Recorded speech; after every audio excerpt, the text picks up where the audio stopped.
Hey guys, it's me, Stan the Talking Dog. Well, we're officially in the endgame of Amphibia, sandwiched in between the beginning of the end and the hour-long penultimate episode of the series, all in. Since we only have a couple days left, I thought I'd take this time to answer some questions and reflect on a theory I've been blabbering on about since March of last year. It's a theory that doesn't have much to do with the main plot, but I still want it to come true. The theory is that Sprig's girlfriend, Ivy Sundews' father, is actually One-Eyed Wally. Now, I was originally going to ask you guys to ask me some questions about the theory. Unfortunately, no one responded, so I had to make up the questions myself. Either way, I hope I can answer everyone's questions with this video. Also, this goes without saying, but spoilers ahead for anyone watching who hasn't watched Amphibia. I mean, I'm sure you have if you're watching this theory video, but it's still nice to drop the disclaimer. And if anyone wants to watch the first video where I talked about this theory, the link's in the description. Did you come up with the theory? Alas, no, I didn't. I actually saw it on a Reddit post the day after the episode Ivy on the Run. I have the Reddit post in the description if anyone wants to check out where this crazy adventure began for me. What's your story for this theory? Alright, so established in the Swamp and Sensibility that One-Eyed Wally hails from outside the valley, belonging to a rich estate in between Wartwood and Utopia. And it's also revealed in Ivy on the Run that Felicia traveled outside the valley before Ivy was born,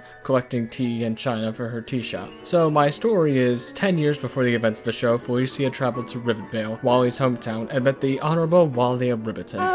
They fell in love, hung out a bit, and taught each other to fight using the amphibian equivalent to Muay Thai. And yes, I did make these photoshops, thanks for noticing. Anyway, Felicia told William she lives in Wartwood, so when she left to go back, he persuaded his father to let him go on a mission there, so he could both escape his grasp and hang out with his love. He gets to Wartwood only to find out Felicia is pregnant. Instantly, he gets cold feet because he doesn't want the responsibility of being a father, a trait burned in on him by his own father, who wants nothing more out of his son than to be an ideal heir. Wally and Felicia mutually break up, even though Wally stays close behind, because watching his love from the sidelines is better than living with his father, I guess. And Felicia never tells him that Ivy's his child because she knows he's not emotionally mature enough to be a father. That's the best story I can come up with that doesn't involve Wally and Felicia hating each other at the end. Do you really think Wally knows if Ivy's his child? This is one part of the theory I hope isn't true, because if so, that means Wally has been pretending to be a bum for 10 years to avoid paying for childcare. I mean, maybe he's unwittingly paying for it in the shadows by financing Felicia's tea shop, but I don't know. Do you think Felicia knows Wally is Ivy's father? Frog, I hope so. I've been hearing people say that if this theory is true, Felicia cannot tell the difference between One-Eyed Wally and Wally of Riverton, which I think is complete horse. I mean, look at these two. Tell me they're different people. I mean, I know it's a cartoon, but how vague can you be? Oh, well, I guess we'll wait and see. What are the most darning pieces of evidence for you? I have a lot of darning pieces of evidence in my opinion, but I'll just give you the skinny. These pieces come from both my original video and some I recently discovered. Felicia's tea shop screams high society in a village of farmers and peasants, and Wally's home of Rivendell was the most high society town in all of Amphibia. The only difference is Rivendell would be Felicia's wet dream, while for Wally, it's his nightmare. On to physical similarities. Wally and Felicia are the only frogs that have plant life in their hair. I think. I may have missed a few, I don't know. But Wally has a cattail and Felicia has green flowers. Oh heck, I haven't mentioned anything about Ivy yet. Both she and Wally have purple mouths, and her skin is the same color as Wally's open eye. And they both wear hats because they are self-conscious about their hair. Oh, my iconic hat! Don't look!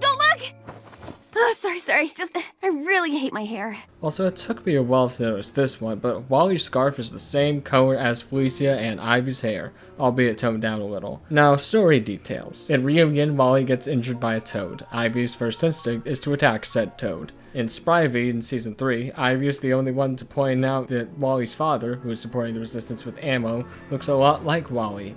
In Swamp and Sensibility, Wally's plot is very similar to Ivy's in Ivy on the Run. And in Ivy on the Run, Ivy's plot is very similar to Wally's in Swamp and Sensibility.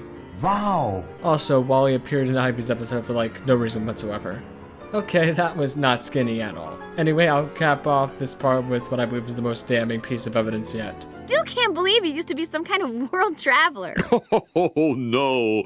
Where do you think I met your father? Mom, please! The sudden shift from Wally on the side to the center after Felicia says father's no accident. Neither is the string chord that plays in the background, nor is the fact that Polly is absent from the shot, so as to separate the Wally subject from the Anne and Sprig's subject. Put the rule of thirds graph on the scene and it makes sense compositionally. Okay, done. Are you a film kid? Because this is film kid levels of over-examination. Yes. Is this why you've been shipping Wally and Felicia on your channel? No, actually, I've been shipping them since July 2019. Not even before the show was a freaking month old. Why? You know, I'm not actually sure. I think it was because they're both pretty colorful characters, and since this was still season 1, I was under the influence while I was actually a homeless bum.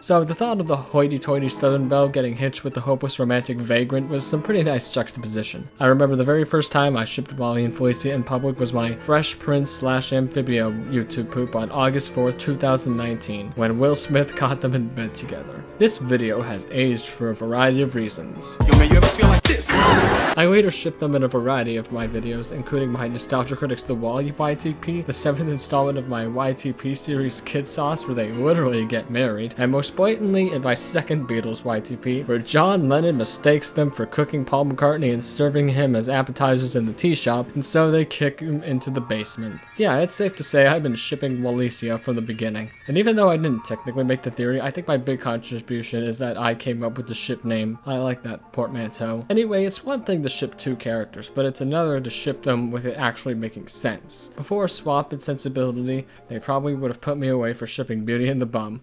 Get him! But after the tea is spilled that Wally has a rich background outside the valley, suddenly that adds a new dynamic to the ship.